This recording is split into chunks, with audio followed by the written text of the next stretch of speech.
وما أموالكم ولا أولادكم بالتي تقربكم عندنا زلفى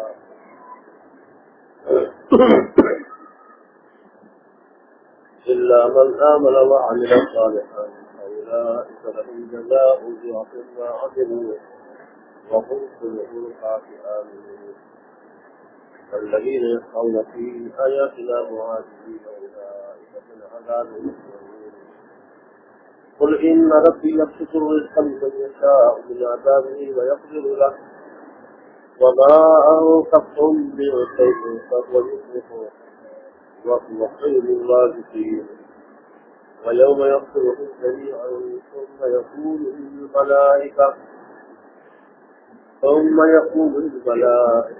هؤلاء إياكم كانوا يعبدون قالوا سبحانك أنت ولينا من دونه بل كانوا يعبدون الجن أكثرهم بهم مؤمنون واليوم لا يملك بعضكم لبعض نفعا ولا ضرا ونقول للذين ظلموا ذوقوا عذاب النار التي كنتم بها تكذبون وإذا تتلى عليهم آياتنا بينات قالوا ما هذا إلا رجل يريد أن يصدكم عما كان يعبد آباؤكم وقالوا ما هذا إلا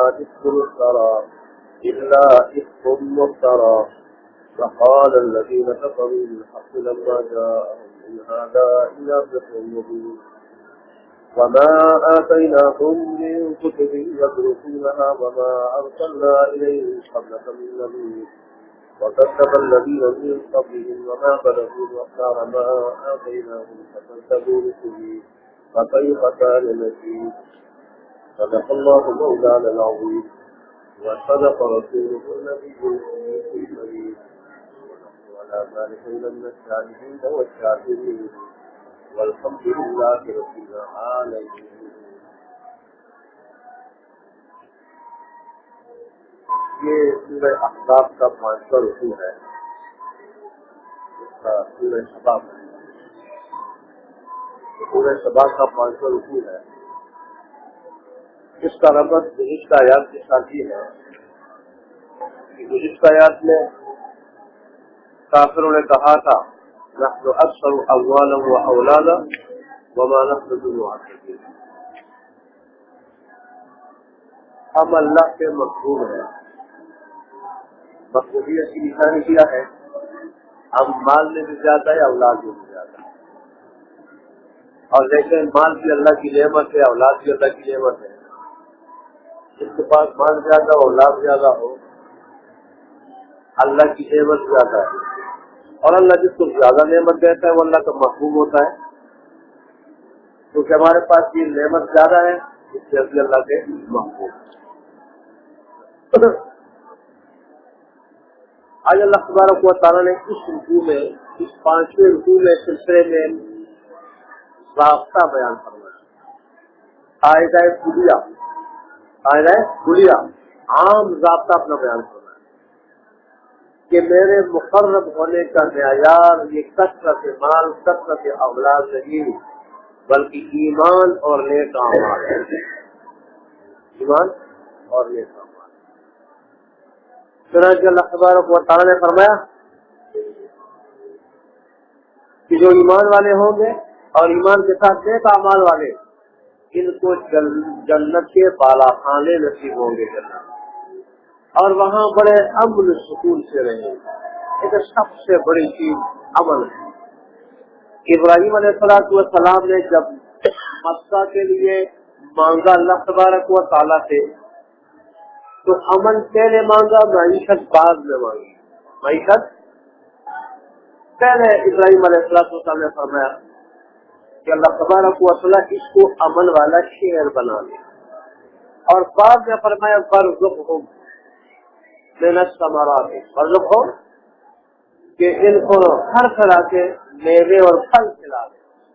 یہ دعا بعد میں فرمائی اور امن کی دعا پہلے۔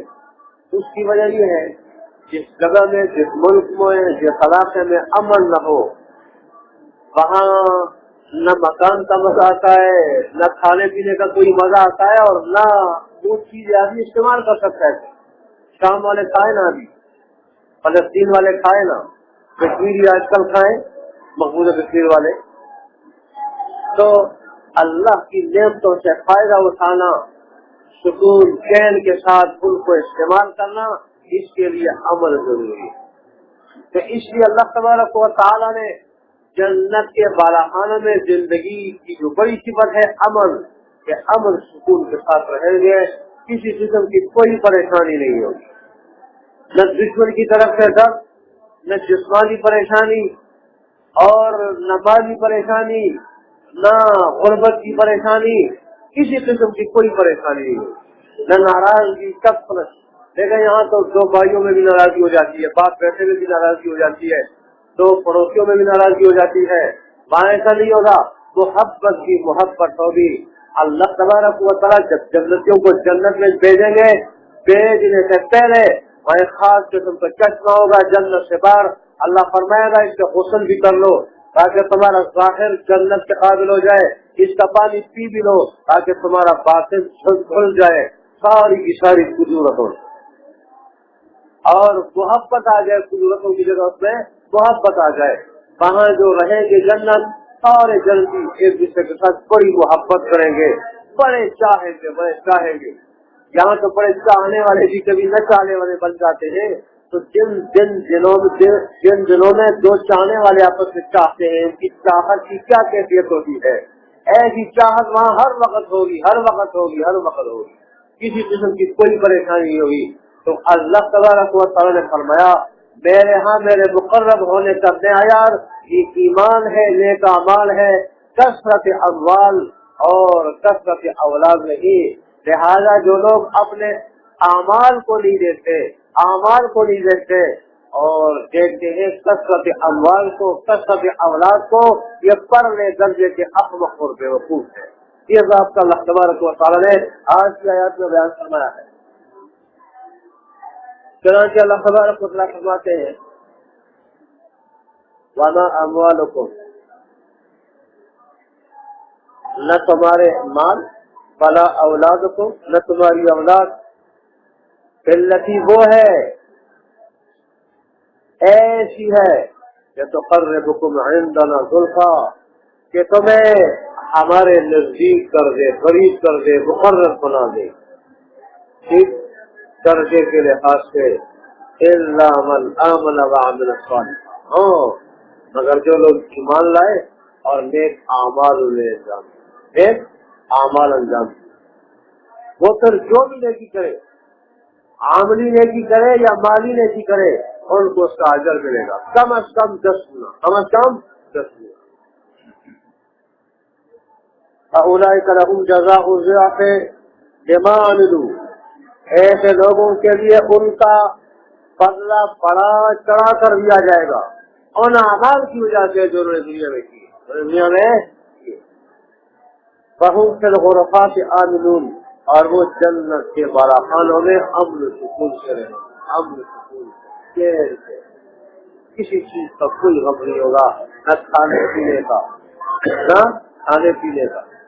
نہ کسی کا ڈر، نہ بیمار ہونے کا، بالکل بے فکر ہوتے 33 سال کے نوجوان ہوتے مرد کی عورتیں بھی زندگی گزارتی۔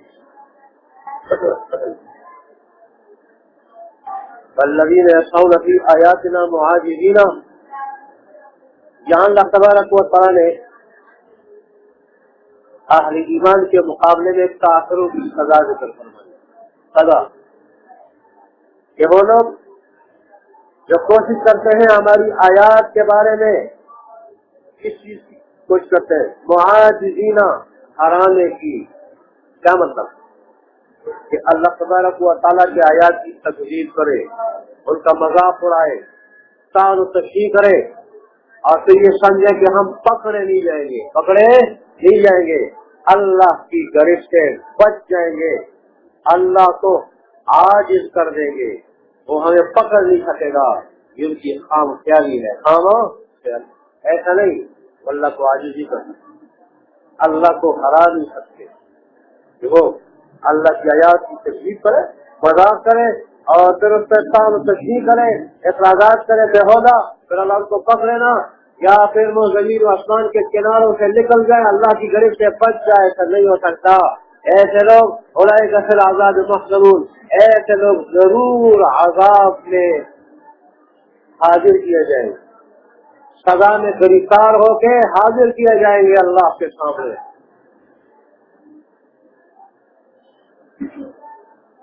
قل ان ربی یبسط الرزق لمن یشاء من عباده ویقدر له وما انفقتم من شیء فهو یخلفه. اس سے اہل ایمان کو اللہ کے راستے میں خرچ کرنے کی ترغیب دی ہے. خرچ کرنے, ایک خرچ کرنے کی ترغیب دی. دوسرا یہ کہ جو کچھ بھی اہل ایمان اللہ کے راستے میں خرچ کریں گے تو اس کا صلہ ان کو ملے گا, اس کا صلہ ان کو ضرور ملے گا. وہ صلہ کیا ہوگا کہ جتنا خرچ کریں گے اس کے بعد اللہ اس کے مقابلے میں اور دے گا, اور دے گا, اور دے گا, اور دے گا. یہ بات تو تفسیروں نے لکھی ہے, اور میں کہتا ہوں کہ جو اللہ تبارک و تعالیٰ نے میرے ذہن میں بات ڈالی ہے کہ اللہ تبارک و تعالیٰ اہل کفر کو اہل ایمان اور ایمان کی قیمت بتانا چاہتا ہے کہ دیکھو تم جو بھی نیکی کرو بالکل ضائع ہے, برباد ہے, اس کا کوئی اجر نہیں آخرت میں کوئی. اور اہل ایمان اور ایمان یہ ایسی قیمتی چیز ہے, اور یہ قیمتی لوگ ہیں کہ ان کی ہر نیکی کا اللہ صلہ دنیا میں بھی دے گا, آخرت میں بھی دے گا, دونوں جگہ دے گا.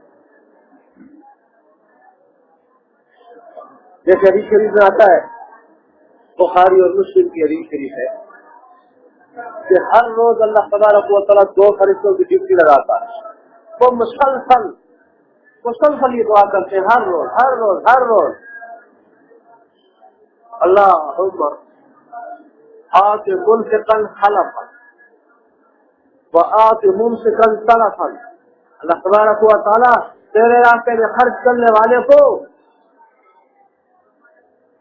خرچ کرنے کے بعد اس کا بدلہ دے, خرچ کرنے کے بعد اس کا بدلہ دے, کہ وہ آگے خرچ کرتا جائے, پیچھے اور مال آتا جائے, وہ خرچ کرتا جائے اور پیچھے اور مال آتا جائے, اس طرح اس کو بدلہ دے. اور جو تیرے راستے میں خرچ کرنے سے روکتا ہے مال کو, اس کے مال کو تلف کر دے, ضائع کر دے, برباد کر دے, ہلاک کر دے. یہ فرشتے دعا کرتے ہیں. ظاہر فرشتوں کی دعا کی ضروریت میں کیا شک رہ سکتا ہے. حضرت ابو ہریرہ کی روایت ہے, بخاری اور مسلم میں موجود ہے یہ. اور اس طرح مسلم شریف میں یہ بھی آیا ہے کہ تم جو بھی اللہ کے راستے میں خرچ کرو گے, صدقہ کرو گے, اس سے تمہارا مال کم نہیں ہوگا, بڑھے گا, کم نہیں ہوگا, بڑھے گا. اور جو کسی کو مال دے کے قرض دے کے دینے کے بعد اس کو معاف کر دیتا ہے, واپس نہیں لیتا ہے قرض, اللہ اس کی عزت بڑھائے گا. اللہ, ہاں یہ مسلم کی روایت ہے, مسلم کی مشکات کے حوالے سے مسلم کی روایت ہے کہ اللہ اس کی عزت کو بڑھائے گا. جو کسی کو قرض دے کے دیکھ رہے آدمی غریب ہے, دے نہیں سکتا, اس سے واپس نہیں رہتا, ٹھیک, یہ اللہ کی رضا کے لیے ویسے دے رہتا ہے کسی کو, اس کے بدلے میں ایک تو اللہ اور دیتا ہے, اور دوسرا اللہ اس کی عزت بڑھاتا ہے, عزت بڑھائے گا اللہ. اور جو آج بھی اختیار کرے گا اس کے بدلے میں اللہ اس کو اٹھائے گا, بلند کرے گا اس کو اللہ. یہ زمان تک تم ملتے فویخلفو کی تفسیر میں احادیث میں ذکر کر لی. باقی ان ربی اب میں یہ شام نے بازی پر تو تفصیل گفتگو کل ہو کہ روزی کم دے زیادہ دے, یہ اللہ کی مشیت اور حکمت پر موقوف ہے. دونوں میں امتحان ہوتا ہے بندے کا, زیادہ دینے میں بھی امتحان ہے, یہ کیا کرتا ہے, اور کم دینے میں بھی امتحان ہے کہ یہ کیا کرتا ہے, یہ تنگی پر خاصے پر صبر کرتا ہے یا نہیں کرتا. اور وہ اللہ کا شکر ادا کرتا ہے یا نہیں، پھر حقوق اللہ اور حقوق العباد ادا کرتا ہے یا نہیں. پھر وَمَا أَنفَقْتُم مِّن شَيْءٍ فَهُوَ يُخْلِفُهُ، اس جملے کے بارے میں نے بتایا کہ مفسرین نے یہ لکھا ہے کہ اللہ اہل ایمان کو اللہ کے راستے میں خرچ کرنے کی ترغیب دیتا ہے، ایک. اور دوسرا یہ کہ اس کا صلہ ان کو ملے گا، یہ ضائع ہو جائے گا. اور میں نے یہ بتایا کہ ایک تیسری بات اس میں یہ ہے کہ اللہ اہل ایمان اور ایمان کی قیمت بتانا چاہتا ہے کافروں کو، خود ایمان والوں کو بھی، خود ایمان والوں کو. الحمدللہ علی ذالک کہ اللہ تبارک و تعالیٰ نے ہمیں ایمان والا بنایا، ایمان والا. اس لیے اللہ کا شکر ادا کرے. یہ ہمارے اختیار میں نہیں تھا، یہ اصل میں ہم زیادہ سے زیادہ ظاہری سبب بنے، ظاہری سبب، لیکن اصل اللہ کی توفیق ہوتی ہے. اللہ نے ہمیں توفیق دی، آبا و اجداد کو توفیق دی، اور پھر جو ہے وہ ہم مسلمان گھرانوں میں پیدا ہوئے. مسلمان گھرانوں میں پیدا ہونے کے بعد جب بالغ ہوئے تو بگڑے نہیں، مرتد نہیں ہوئے. دین اسلام پہ اللہ نے ہمیں قائم رکھا، اس کا اللہ تبارک و تعالیٰ کا شکر ادا کرنا چاہیے. وَهُوَ خَيْرُ الرَّازِقِينَ، اور وہ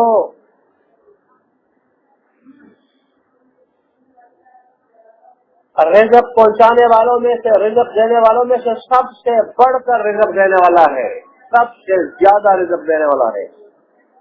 یہ رزاق کا اطلاق صرف اللہ تبارک و تعالیٰ کا عربی محاورے میں اللہ تبارک و تعالیٰ پر نہیں ہوتا، یہ غیر اللہ پر بھی اس کے اطلاق ہوتا ہے. وہ الگ بات ہے کہ اللہ حقیقی رزاق ہے، وہ مجازی رزاق ہے، لیکن ان کے محاوروں میں رزاق کا اطلاق اللہ تبارک و تعالیٰ کے ساتھ ساتھ غیر اللہ پر بھی اس کے اطلاق ہوتا ہے. جیسے مثالیں موجود ہیں کہ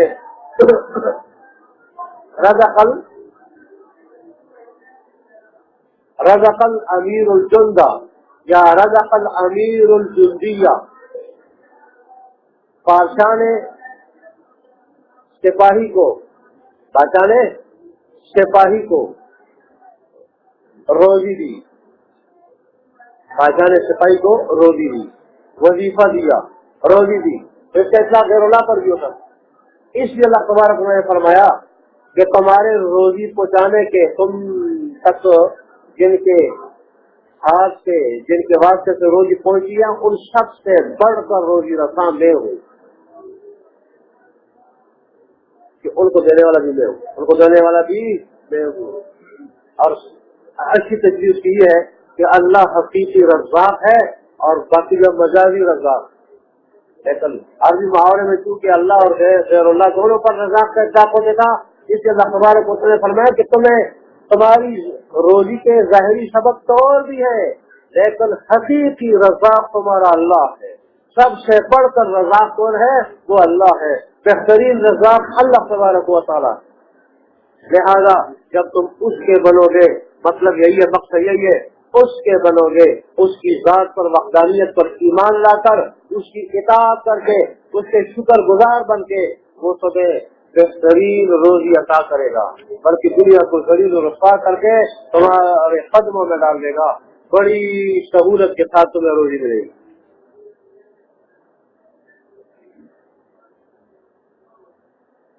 وَيَوْمَ يَحْشُرُهُمْ جَمِيعًا ثُمَّ يَقُولُ الْمَلَائِكَةُ أَهَؤُلَاءِ إِيَّاكُمْ كَانُوا يَعْبُدُونَ.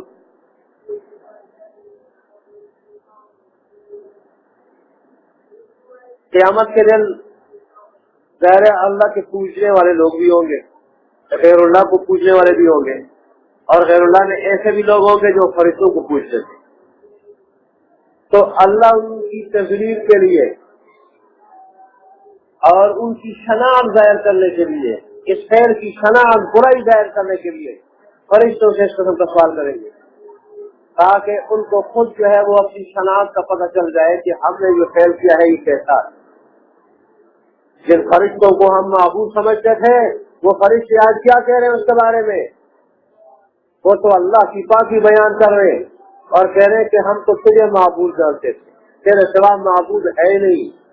اور جنہوں نے ہماری پوجا کی، نہ ہم نے پوجا پہ لگایا، نہ ہم اس پوجا سے ہم راضی رہے. حقیقت میں انہوں نے شیطان کی بات مانی ہے. شیاطین اور جنات ڈراؤنی شکلیں بنا بنا کے ان کے سامنے آتے تھے، اور پھر یہ ان کے نام کی مورتیاں بنا کے ان کی عبادت کرتے تھے، ان کو خوش کرنے کے لیے. اور ایسے ہی جب وہ ان کو کہتے تھے کہ تم جو ہے وہ کیا کرو، ہمارے نام کی مورتیاں بناؤ یا ہمارے علاوہ مثلا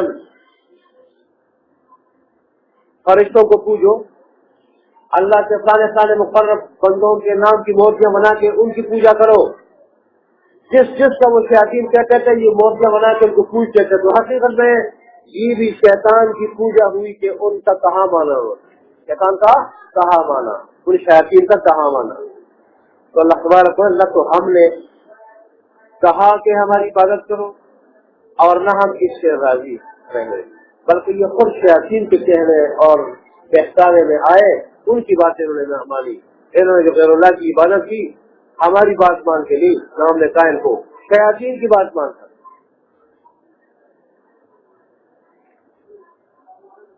شیطان کے پیروکار چاہیے، عبادت گزار چاہیے، اس طرح ان کی شناخت قباحت ظاہر ہو جائے گی اور ان کے ذہنوں میں بھی ان کی کہ ہم کیا قبیح کر سکتے ہیں۔ فَيَوْمَ يَحْشُرُهُمْ جَمِيعًا، اور جس دن اللہ تبارک و تعالیٰ سب کو جمع کرے گا، تو میں يقول الملائکہ، اللہ فرشتوں سے کہے گا هؤلاء إياكم كانوا يعبدون، کیا یہ لوگ تمہاری بات کرتے تھے؟ قالوا سبحانک، اور کہیں گے تیری ذات پاک ہے ہر قسم کے شریک سے، ہر قسم کے شریک سے، انت ولینا، آپ ہی ہمارے کارساز ہے، آپ ہی ہمارے کارساز ہے، کام بنانے والے، مددگار ہے، دوست ہے، اور آپ ہی ہمارے معبود ہیں۔ معبود کو بھی کہا جاتا ہے من دونہم، ان سے ہمارا کوئی تعلق نہیں، ان سے ہمارا کوئی تعلق نہیں۔ بل کانوا یعبدون الجن، ہم نے ان کو نہیں کہا تھا بلکہ یہ جنات کی بات کرتے تھے۔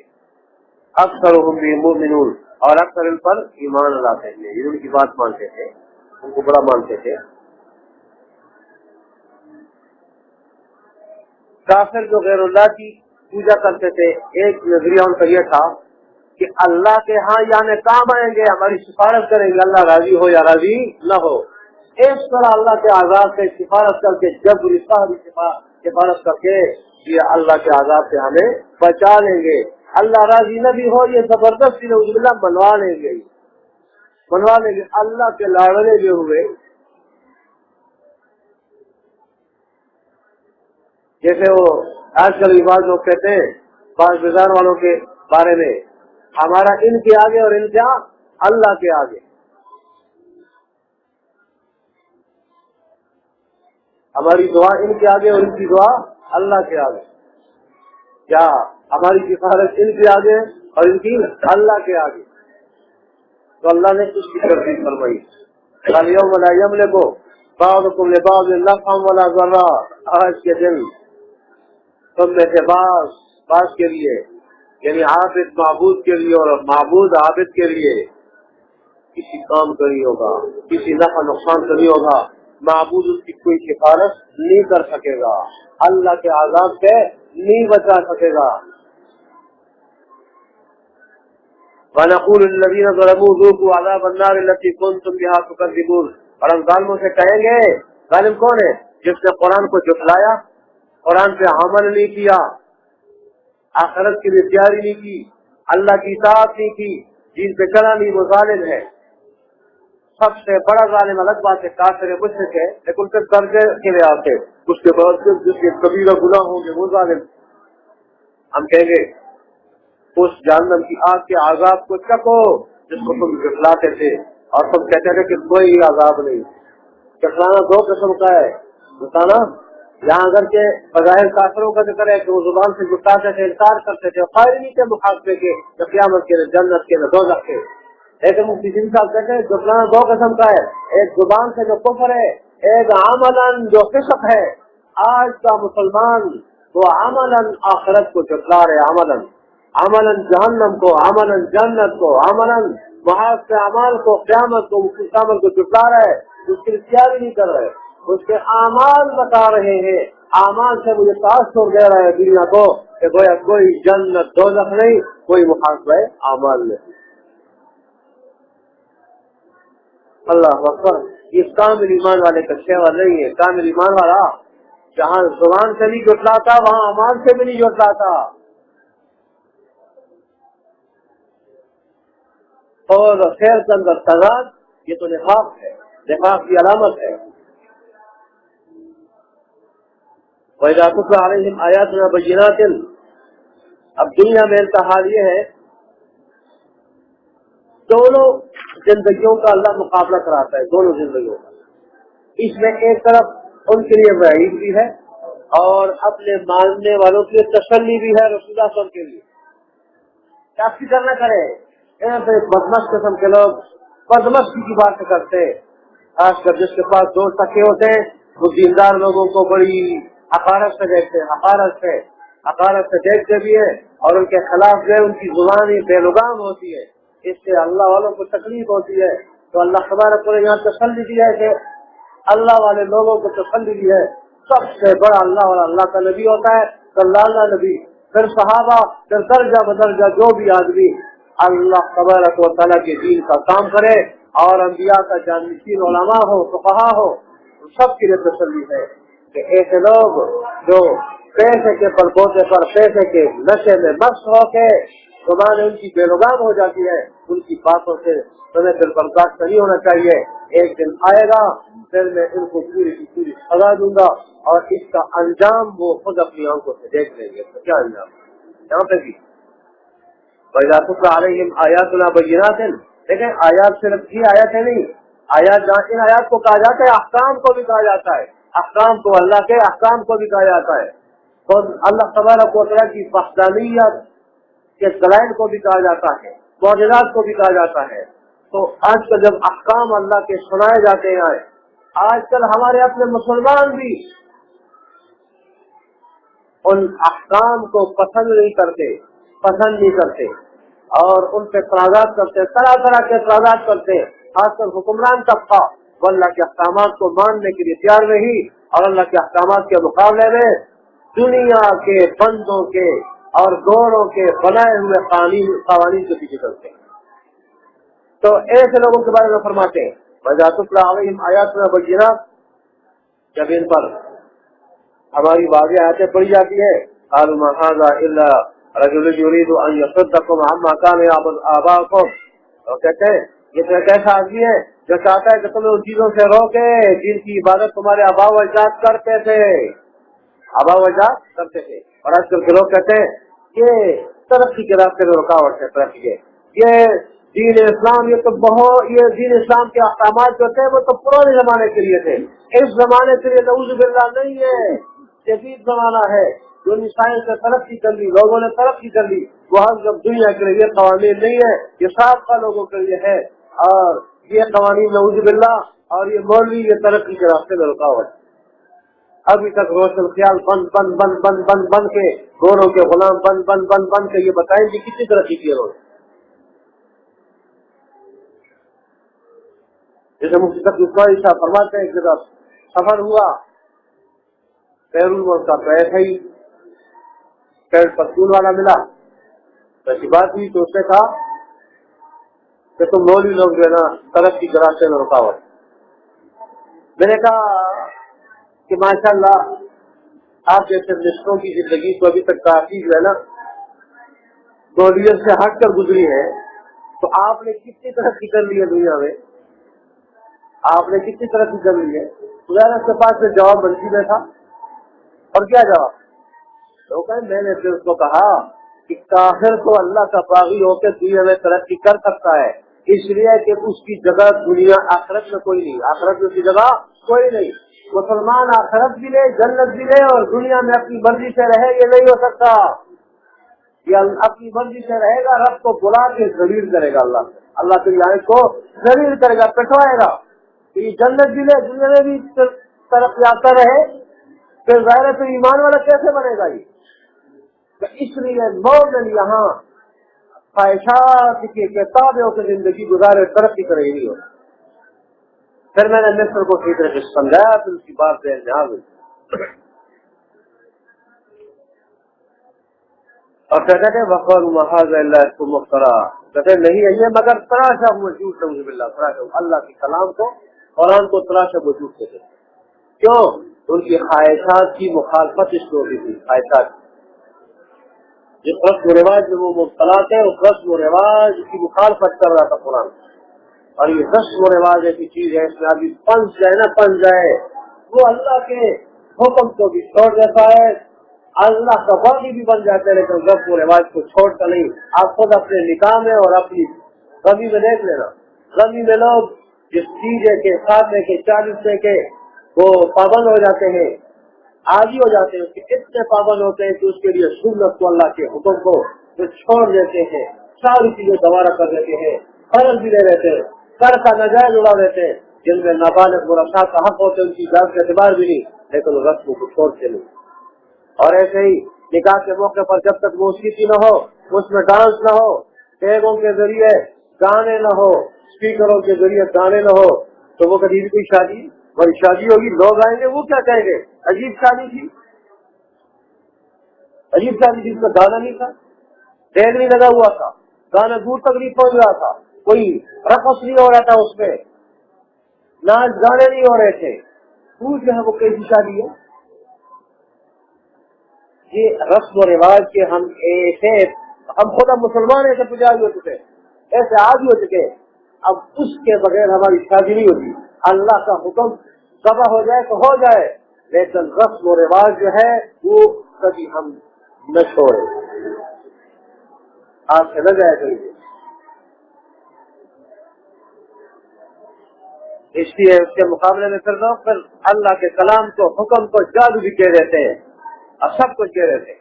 وقال الذین کفروا للحق لما جاءهم, اور جب کافروں نے کہا حق کو جب ان کے پاس آیا, ان هذا الا سحر مبین, نہیں ہے یہ مگر کھلا جادو, کھلا ہوا جادو.